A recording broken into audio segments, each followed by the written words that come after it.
All right, today's date is June 27th, 2016. I am Calvin, and I'm going to go over a trade setup that I did on the New Zealand dollar on Friday.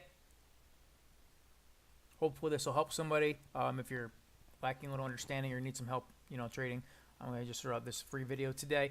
But before I get into it, let me make one thing very clear.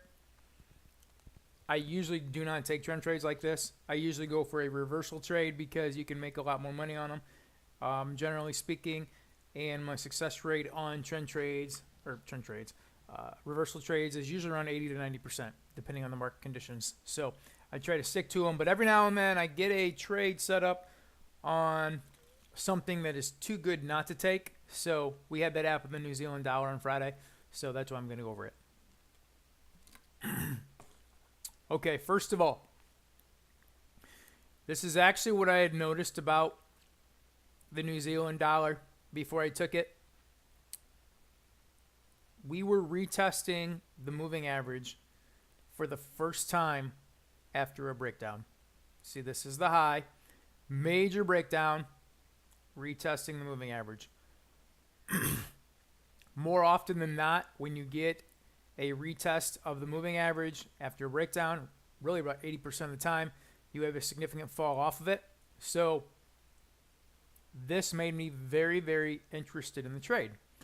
I could go through some other ones from Friday, Odd Frank, for example. Again, you had a big collapse through it, retested the moving average, and we fell, let's see, 72.90 all the way down to about 71.59, over 100 pips. Australian dollar, again, we hit this first touch of it after the breakdown, and again, we have another collapse here. We can go through the Euro Franc. You can see major collapse. It bounced back up to the upper band, collapsed back down into it. The Euro dollar, yeah, we came back into it after the collapse, and again, we came back down. Pound franc, I don't know if we have, nope, nothing there. Pound dollar, no, nothing there. New Zealand dollar, again, like I said, we had the first hit of that. I go to the dollar CAD. Again, you had a massive push through the moving averages. First hit, it came back down, and now it's bouncing again. Dollar franc, same story. Pushed above it. Came back to retest it the first time. Another big bounce. Dollar yen, we haven't got that yet. We're just kind of consolidating sideways here. But at any rate, Mexican peso, again, you had a big push through it, pull back into it. Bounce level there. The ruble, that's not helping us out at all. But anyway, I think you get the point here. A lot of times when you get the first hit of the moving average after a major sell-off or a major rally, you're going to get a reaction off of that. And that's what I noticed here. So I went down to the lower time frame, and here's what I found. On the H1, you have the institutional moving average. This is the one the institutions use, above price. So I knew that this was probably going to restrict price. Then I went down to the 30-minute time frame. 30-minute time frame, we have a major divergence on the THV, which is the little indicator on the bottom.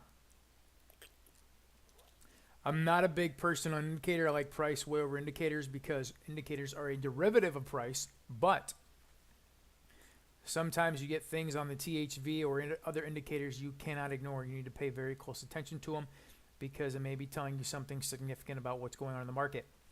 In this case, you can see a big push up off the lows. THV reacting accordingly. It's green. Excuse me. And then you have a push down. THV turns red. And then you have one more push up before a big move down. And you can see the THV here is red, and it's dropping while price is going up. This is what I call divergence on the THV. You have a push up. The THV should have went green and pushed up, but it did not. There's something wrong. It should not have done that. So that's a pretty good indication that it's probably going to fail. So again, I had the H4, first hit of this band. H1, you had resistance because of the moving average. The 30-minute time frame, you had major THV divergence. Going to the 15-minute, this is something that really caught my attention. The biggest things for me was the 30-minute THV divergence, the H4, first touch of the band, and then the 15-minute. What you're seeing here is you had a major collapse, and then you just had a grind higher and higher and higher and higher and higher.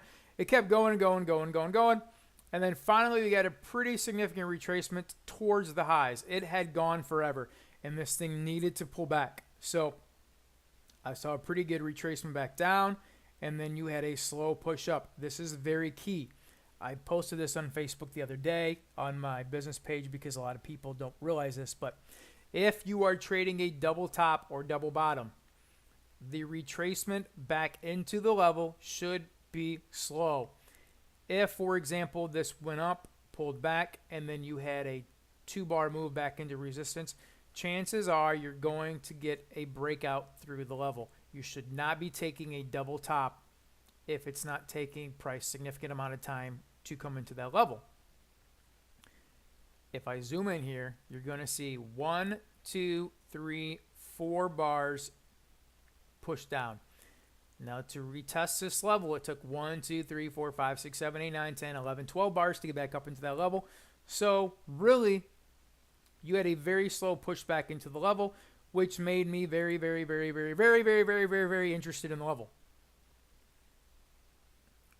So I looked at the chart and I said, okay, we're overbought on the stochastic. It's due for a move down. We have divergence right here on THV. We have divergence right here on MACD. Slow push up to retest the level after a massive move, so I knew the run was getting exhausted. It was time to come down.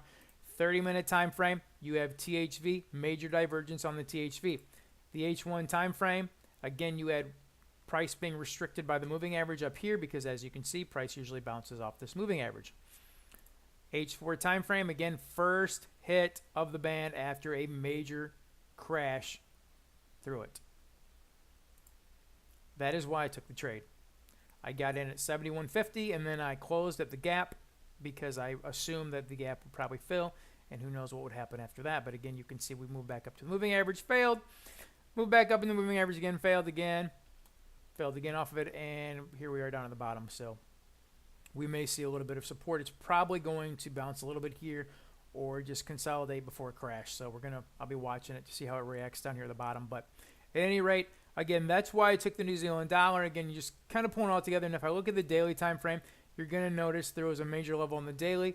I actually had this marked off before Brexit, but I didn't take it because of the volatility that was due to happen because of Brexit. I had this trend line right here, and I was expecting a sell-off up here. That is another reason why I took a retracement, because I assumed that there was more downside to come, because that's a very significant level up here. And one more thing, it was also a breakdown level in the market. You can see you have a double bottom here, a breakdown below it, consolidation, a push back up, ultimate failure. So I knew that when we came back up to this, because it is a major, major pivot in the market, it's probably going to fail off of this. It would not shock me if we came down much lower off of this level.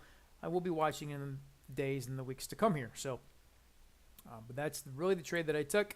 Again, the biggest factors for me on this was exhaustion move and a slow retest of the top. The time and day was very important too. This time and day was, we were looking at 21:45.